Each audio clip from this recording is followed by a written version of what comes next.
Nang matapos silang maghapunan ay magkasama na sila ni Clara sa kanyang kwarto. Nauna itong mag-shower at nakahiga na sa kanyang kama. Feeling at home talaga. Well, noon pa man ay gawain na nila to at minsan siya ang nakikitulog doon sa bahay nito. Pagkatapos siya mag-shower ay tumabi siya rito na hindi man lang inalis ang tingin sa laptop kaya hinayaan niya to. Maya-maya ay nakarinig siya ng mga boses. Pagkatingin niya ay naka-video call ito kay Sarah at Jason. Beshi, lika rito! Dito na sila! Masayang aya nito. Napahawak na lang siya sa kanyang noo. Akala niya nakaiwas na siya. Hinila siya ni Clara kaya nakita na rin siya ng mga ito. Pareho ring nasa kwarto ang mga kausap.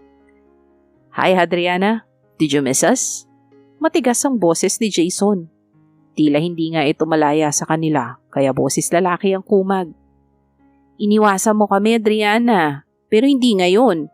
Now, tell us, saan ka dinala ni Mr. Fonteverde? Nag-hotel ba kayo? Nag-condom ba siya? Malaki ba alaga niya? Nawa... Stop! Tili niya na nagpaputol sa iba pa nitong sasabihin. My gosh! Di siya ready sa mga pinagtatatanong nito. Narinig niyang nagtawanan ng tatlong mga baliw. Napasimangot tuloy siya. Congratulations, Beshi! Hindi ka na virgin! Sabi ko, Tinakpan niya ang bibig ni Clara ng isa niyang kamay at pinamulagatan niya ito ng mga mata bago inalis ang kamay niyang nakatakip sa bibig nito. Humarap siya sa dalawa pang ngiting-ngiti na tila nanalo sa loto. Bumuntong hininga muna siya. Alam niyo kayo, ang layo-layo na nang narating ng mga isip niyo. Hindi ko na maarok. Saka paano kami mag-o-hotel? Ni hindi nga raw tumayo ang junior niya. Huli na nang ma-realize niya ang sinabi. Kaya mas lalong lumawak ang ngiti ng tatlo. Inirapan niya ang mga to. Naniwala ka naman sa kanya na hindi siya tumayo. Napatingin tuloy siya kay Jason. So, pati si JC ginahasa mo na sa isip mo? Taas kilay niyang tanong dito. Tumawa naman ito. Of course not. Alam ko namang reserve yun para sa'yo. Tingnan mo nga, ibang level na kayo. First name na ang tawagan. Nang aasar na tugon ni Jason. Pero Adriana, talaga bang wala nangyari? Grabe naman self-control ni Mr. Fonteverde. Nagtatakang tanong ni Sarah. Hindi kaya bakla rin siya? Dagdag pa nito. Napangiwi siya sa sinabi nito. Kung sa bagay, may point ito pero hindi. Imposible. Pinalo siya ni Clara sa balikat. Huwag mong pansinin sinabi ni Sarah. Imposibleng bakla yun, no? Baka lang kasi ang alam niya ay isa kang pusong lalaki kaya ganun ang iwas niya. Pag-justify nitong turan. Oo nga, Adriana. Maamoy ko naman ang kapwa ko kaya no worries. He's truly straight with an XL size of junior. Impit pa natili ni Jason na tila ini-imagine ang junior ng boss nila. Kung nasa harapan niya lang ang mga to, kanina niya pa sinabunutan sa mga pinagsasasabi. Pero hindi nga kami talo, di ba? Kaya pwede ba? Tigilan niyo kami. Okay na magkaibigan kami. At least, nananahimik ang mundo ko sa opisina. Awat niya sa mga gusto pang sabihin ng mga ito. Huwag kami, Adriana. Paano kayong hindi talo? May ganyan ka at may ganun din siya. Nanlaki ang mga mata niya sa sinabi ni Clara. Talagang ang nalason na ang utak ng kaibigan. Narinig niya ang pagtawa ng dalawa. Napalingon tuloy siya sa mga to. So, you know that I'm not a real lesbian? Nakita niyang sabay pang tumango ang dalawa. Sabi ko nga sa'yo, maaamoy ko ang kapwa ko. Ulit ni Jason. Well, I just found out about it yesterday. Wika naman ni Sarah. Do you think they also know? Wala sa sarili niyang tanong. Si Vince alam niya dahil tinanong niya ako ng masinsinan. At syempre, di ko naman kayang magsinungaling sa boyfriend ko, no? Pero si Juan Carlos? I don't think he has an idea. Sabi mo nga ni hindi ka pinagtangka ang gahasain. Humagikgik pa ito sa huling sinabi. Napabuntong hininga siya. You do like him, right? Tinig ni Sarah. Nakayuko siya. Dapat bang aminin niya? E di aminin mong isa kang babae at hindi tomboy, tapos ang usapan. Suggestion ni Jason. Hindi ganun kadali yon. May posibilidad na umiwas si Juan Carlos sa kanya. Kontra ni Clara na ikinaangat niya ng tingin dito. Seryoso ang mukha nito. If you want him to fall for you, you must always be near him. Pwede naman siya ma-fall kahit ang pagkakaalam niya ay isa kang lesbian. Hayaan natin siya mismo ay hindi malabanan ang mararamdaman niya para sa'yo. It's a take-a-risk method. Mahaba nitong pahayag. How? Naguguluhang tanong niya. Seryoso pa rin itong tumingin sa kanya. Sa atin lang to, okay? Naikwento ito ni Vince sa akin. Tumango naman siya rito at nakita niya rin sina Jason at Sarah na tumango. 1 year ago, he had a girlfriend. Halos 3 taon na sila at akala nga ng pamilya nila ay sa kasalan na ang tuloy nila. Until one day, they heard that they broke up at umalis ang babae patungong Amerika. Maraming haka-haka sa paghihiwalay nila pero sa pamilya nila Vince, alam nila ang totoo. Juan Carlos is the one who broke up with her. Gusto na kasing magpakasal ng girl pero tumanggi si Juan Carlos. Ang sabi raw nito ay hindi pa raw siya ready to settle down. Napasinghap silang 3 sa sinabi nito. Kung nagawa nitong itapon ang halos 3 taong relasyon, anong laban niya na 1 buwan pa lang? Nabalitaan ko nga yun. Kumalat din kaya ang balitang baka nga bakla si Mr. Fonteverde pero kalaunan nawala rin yun. Wika ni Jason. Bakit hindi pa siya handa? 3 taon na hindi na biro. Ano yun? Naglaro lang siya sa loob ng 3 taon? Kawawa naman yung girl. May pagkadismaya sa boses niya. Oo, totoong naaawa siya para sa babae. Everyone has their own reasons. Sa ngayon, isa lang ang rason ni Juan Carlos. Hindi niya buo maibibigay ang sarili hanggang hindi niya nahahanap ang nakaraan niya. Kaya umiiwas rin itong magmahal siguro dahil ayaw niyang masaktan ang kung sino man ang mamahalin niya. Dahil para sa kanya, hindi niya maibibigay ng buo ang sarili. Pagpapatuloy ni Clara. Nakakunot noon niya itong tiningnan. Nagtatanong ang mga mata. Mukhang nakuha nito ang gusto niyang malaman. Hindi ko alam ang buong kwento dahil hindi rin sinabi sa akin ni Vince. Private matters na raw kasi para sa kanila ang bagay na yon. Ang pagkakaalam ko lang ay may nakaraan siyang nawawala. Hindi ko eksaktong alam kung ilang taon o kung anong particular na alaala ang nawawala sa kanya. Malungkot nitong kwento. Siya man ay natigilan. Kaya ba ito laging mainit ang ulo? Kaya ba naging ganun kasama ang ugali nito? You mean amnesia? Naibabalik naman yun, di ba? Pagkumpirma ni Sarah. Nakita niyang nagkibit-balikat si Sarah. Tulad nga ng sinabi ko, wala na akong ibang alam. Bumaling ito sa kanya at hinawakan ang kanyang mga kamay. If you think you have fallen for him, then you must learn how to deal with him. You're a strong woman, and I saw what his effect is on you. Tingnan mo sarili mo. Bumabalik ka na sa tunay na mundo. Help each other to overcome both of your past. Maybe you're destined to be in each other's arms. Nakangiti nitong wika. Aakitin ko na ba siya?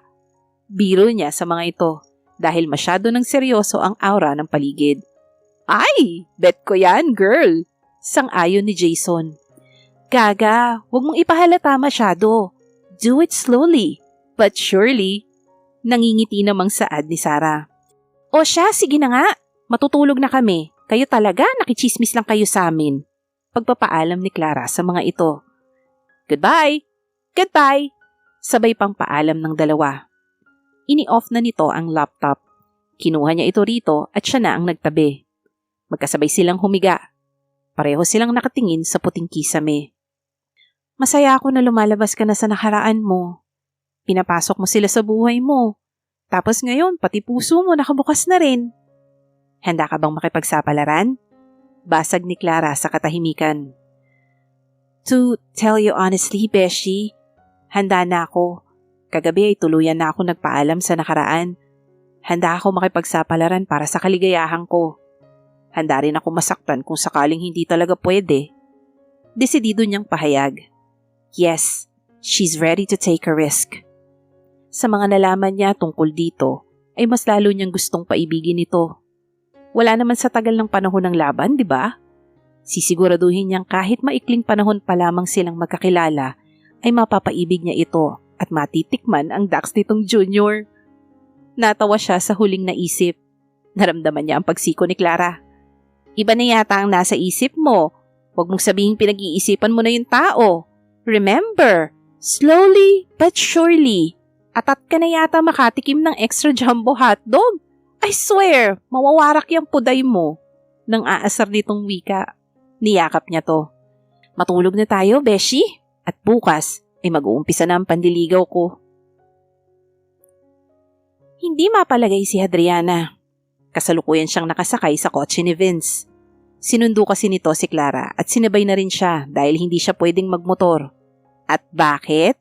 Dahil sa bruha niyang Beshi na sigurado siyang sinadyang sirain ang zipper ng pants niya. Kaya ngayon ay wala siyang choice kundi suotin ng skirt. You look good in that uniform, Adriana. Narinig niyang komento ni Vince. I told you, love. She's beautiful. Nakangiti pang pagsang-ayon ni Clara. Gusto ko tuloy makita magiging reaksyon ni Juan Carlos. Napalingon siya tuloy rito. Nakita niya ang nakakaloko nitong ngiti. Alam mo, Vince, parang binubugong mo na yung pinsan mo ah. Alam niya bang mga pinaggagawa mo? Idadamay niyo pang inosente kong puso. Sambit niya rito. Narinig naman niyang tumawa si Clara. Inosente? Oh come on, Beshi. Wag ako, pwede? Ang pagkakaalam ko, sobrang na-damage na yan at kailangan ng repair. Pati yung matris mo, pakinabangan mo. Sayang ang lahi. Napaubo siya sa huling sinabi ni Clara. Baliw talaga. Pati matris niyang nananahimik, idinamay. We're here. Take care, Hadriana. Paalam ni Vince at doon niya lang napansin na nakahinto na sila sa harap ng FCM. Thank you. Ingat kayo ah. Balitaan mo ko sa check-up mo, Beshi. Sana naman huwag mahawa ang anak niyo sa inyong dalawa. Natawa naman ang mga ito. Humalik siya kay Clara bago bumaba. Hinintay niya munang umalis sa mga ito bago siya naglakad papasok sa loob ng building. Ilang beses din siyang huminga ng malalim. Sanay naman siyang magsuot ng skirt, pero tila ngayon ay naiilang siya. Siguro dahil iba ang pagkakakilala ng mga tao sa kanya. Bahala na, wala naman siyang pakialam. Nang makarating siya sa may entrance ay nakita niyang pinasadahan siya ng tingin ni Manong Guard. Napangiti tuloy siya at ipinakita ang ID dito. Naging malapit na rin naman siya rito. Halos 10 taon na pala itong naninilbihan sa mga Fonteverde. Kuya Manuel, ako lang po ito. Makatingin kayo parang ibang tao ah. Biro niya rito. Ikaw ba yan, Ineng? Napakaganda mo pala kapag yan ang suot mo. Ayoko nang maniwala na babae rin ang gusto mo. Bahagya pa itong natawa. Lalo siyang napangiti dahil sa sinabi nito. Malinaw talaga kung anong pagkatao meron siya sa paningin ng mga tao sa FCM. Sige na po, mauna na po ako.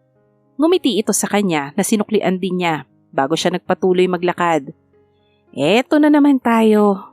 Kita niya ang nagtataka o pagkagulat na mababaka sa muka ng iilang empleyadong naroroon na. Deadma lang siyang nagtuloy-tuloy sa paglalakad. Buti na lang wala pang masyadong tao. Mag-isa rin siya sa elevator. Himala nga. Wala pa sina Jason at Raymond. Naabutan ng traffic si JC.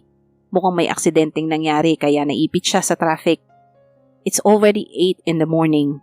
Okay lang naman na malate siya dahil siya ang boss. Pero never niyang inabuso ang posisyon. Habang naghihintay lumuwag ang traffic, ay sumagi sa isip niya ang sinabi ni Kevin kagabi. Dumalaw kasi ito at si Vince sa mansyon nila. Sabi nito na gusto raw nito si Hadriana. Hindi niya alam kung bakit naiinis siya. Ano naman ngayon kung gusto niya, hindi naman lalaki ang type nito, kundi babae rin.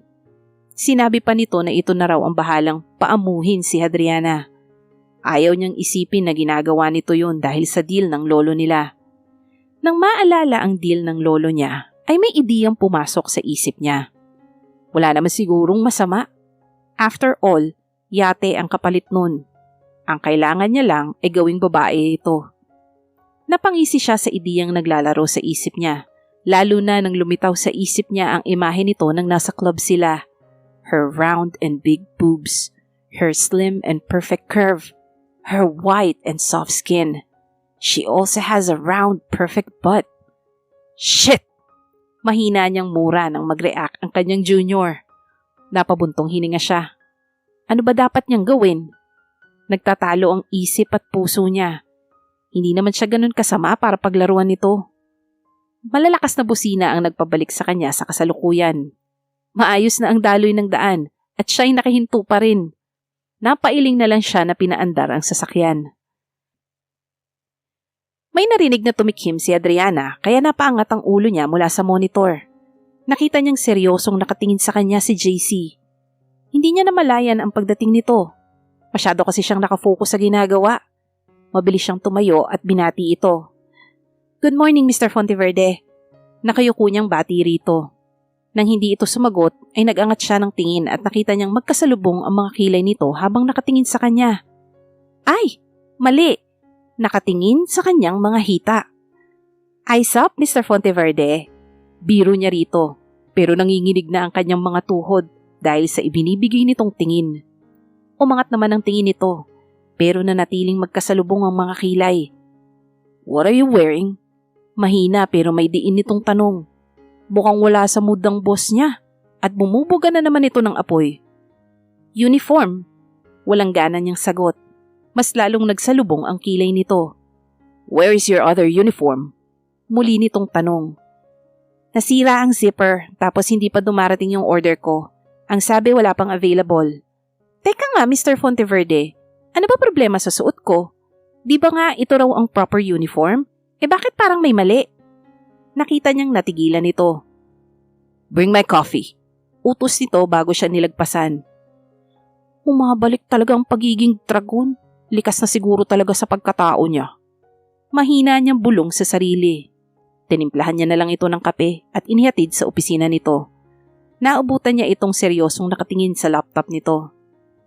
May kailangan pa po ba kayo, Mr. Fonteverde? Tanong niya rito pagkalapag ng kape nito. I will inform the HR to order you another uniform. Wika nito imbis sagutin ang tanong niya. You don't need to do that.